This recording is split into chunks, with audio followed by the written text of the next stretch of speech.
तो एक सवाल से शुरू करते हैं।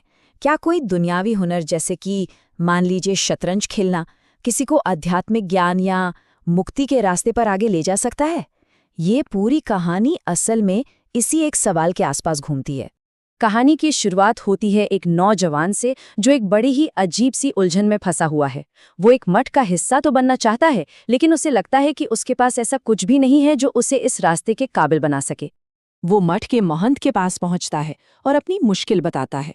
वो कहता है, मुझे तो बस एक ही चीज आती है और वो है शतरंज। उसे लगता है कि ये तो बस एक खेल है, एक मनोरंजन का साधन, इससे भला मुक्ति कैसे मिल सकती है।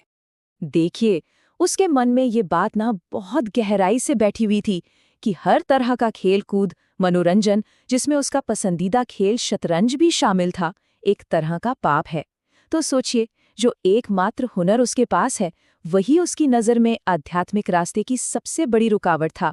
महंत ने उसकी पूरी बात सुनी और फिर एक ऐसी शर्त रखी जिसके बारे में उस लड़के ने सोचा भी नहीं होगा। उन्होंने युवक को शतरंज की एक बाजी खेलने को कहा, लेकिन ये कोई मामूली बाजी नहीं थी। महंत ने जो दांव लगाया वो सच में हैरान करने वाला था। उन्होंने कहा, अगर इस खेल में मैं हार गया तो ये मठ तुम्हारा होगा और मैं यहाँ से हमेशा हमेशा के लिए चला जाऊंगा। इस एक शर्त ने खेल के मायने ही बदल दिए थे। अब उस नौजवान के लिए ये सिर्फ एक खेल नहीं रह गया था। ये तो उसके सपनों का, उसके भविष्य का, उसकी पूरी जिंदगी का सवाल बन गया था। उसे किसी भी हाल में जीतना ही था। जरा उस कमरे का माहौल सोचिए, कितना तनाव भरा होगा। लड़के के चेहरे पर दबाव साफ दिख रहा था, माथे से पसीना टपक रहा था। उधर महंत ने जानबूझकर कुछ कमजोर चाली चली और जवाब में युवक ने बहुत ही सख्त और नपी तुली चालों से हमला किया। उस लम्हे में वो शतरंज का बोर्ड ही जैसे उन दोनों की पूरी दुनिया बन गया था। लेकिन फिर खेल के बीच में ही कहानी ने एक नया मोड़ ले लिया, एक ऐसा मोड़ जिसने सब कुछ बदल कर रख दिया। युवक जीत के बहुत बहुत करीब था, लेकिन ठीक तभी उसने एक पल के लिए अपनी नजरें उठाकर महंत के चेहरे की ओर देखा।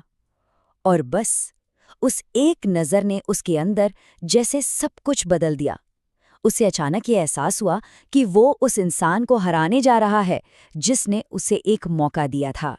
और अब उसके अंदर एक जंग छिड़ गई। एक तरफ था अनुशासन जो कह रहा था जीतो और अपना सपना पूरा करो, और दूसरी तरफ जाग उठी थी करुणा जो उसे महंत का सम्मान करने और एक नेक काम के लिए त्याग करने को कह रही थी। और जानते हैं उसने क्या चुना? उसने करुणा को चुना और जानबूझकर खराब चालें चलनी शुरू कर दी। युवक को लगा कि वो खेल हार रहा है, कि उसका सपना टूट रहा है, पर उसे बिल्कुल अंदाजा नहीं था कि असली इम्तिहान तो अब शुरू होने वाला था। अचानक महंत ने हाथ बढ़ाया और एक झटके में पूरी की पूरी बिसात जमीन पर गिरा दी। सब कुछ बिखर गया। युवक बस हैरान होकर देखता रह गया। उसे समझ ही नहीं आया कि ये क्या हुआ। खेल का तो कोई नतीजा ही नहीं निकला। तब महंत ने राज खोला। उन्होंने समझाया कि ये परीक्षा शतरंज जीतने की थी ही नहीं, ये असल में 3 परीक्षाओं का एक संगम था। पहली परीक्षा थी ध्यान की, क्या जीतने पे पूरा ध्यान लगाया जा सकता है। दूसरी थी संकल्प की, क्या अपने सपनों के लिए लड़ने की हिम्मत है। और तीसरी सबसे जरूरी परीक्षा थी करुणा की, क्या किसी अच्छे काम के लिए सब कुछ त्याग करने की भावना है। वो नौजवान, और यहीं हमें इस कहानी का सबसे बड़ा सबक मिलता है। ये सिर्फ जीतने या हारने के बारे में नहीं है, बल्कि कुछ और ही है। महंत ने युवक से कहा, तुम्हारा इस मठ में स्वागत है। क्यों? क्योंकि उस युवक ने ये साबित कर दिया था कि वो ये जानता है कि जीतने के अनुशासन और झुक जाने की करुणा के बीच संतुलन कैसे बनाया जाता है। तो इस कहानी का सार यही है, जीवन में कुछ हासिल करने की जिद और सही वक्त पर सही काम के लिए पीछे हटने की समझ, इन दोनों के बीच तालमेल बिठाना ही असली ज्ञान है।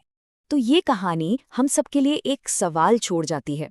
जिंदगी की इस शतरंज की बिसात पर ऐसे कौन से मौके आते हैं जब जीतने के लिए अनुशासन को चुना जाता है, और कब किसी बड़े मकसद के लिए करुणा का रास्ता अपनाया जाता है?